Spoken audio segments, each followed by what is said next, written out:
The progression of my life has been uniquely American. My parents left Puerto Rico during World War II. I grew up in modest circumstances in a Bronx housing project. My father, a factory worker with a third-grade education, passed away when I was 9 years old. On her own, my mother raised my brother and me. She taught us that the key to success in America is a good education. And she set the example, studying alongside my brother and me at our kitchen table so that she could become a registered nurse. We worked hard.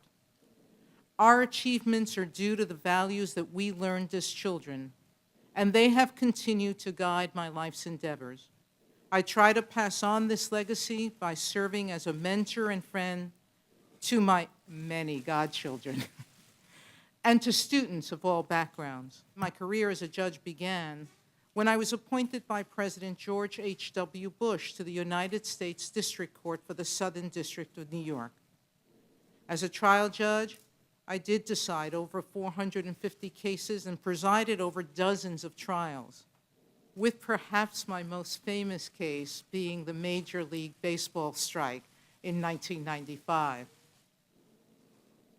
After 6 extraordinary years on the district court, I was appointed by President Clinton to the United States Court of Appeals for the Second Circuit.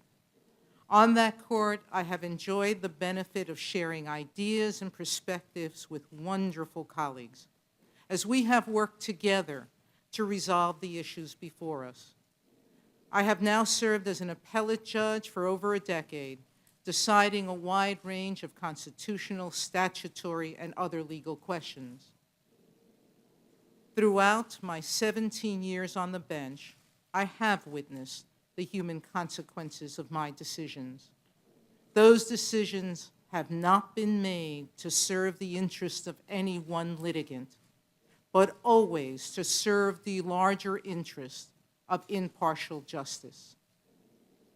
In the past month, many senators have asked me about my judicial philosophy. Simple. Fidelity to the law.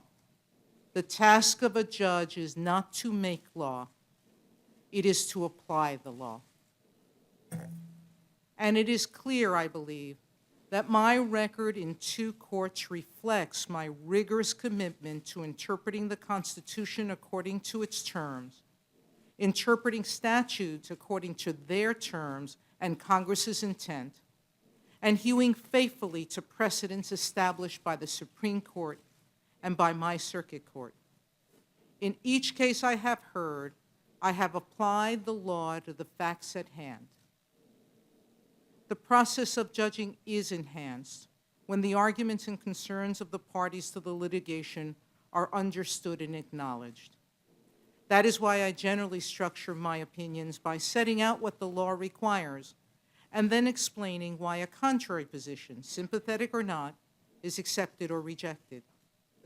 That is how I seek to strengthen both the rule of law and faith in the impartiality of our judicial system. My personal and professional experiences help me to listen and understand, with the law always commanding the result in every case.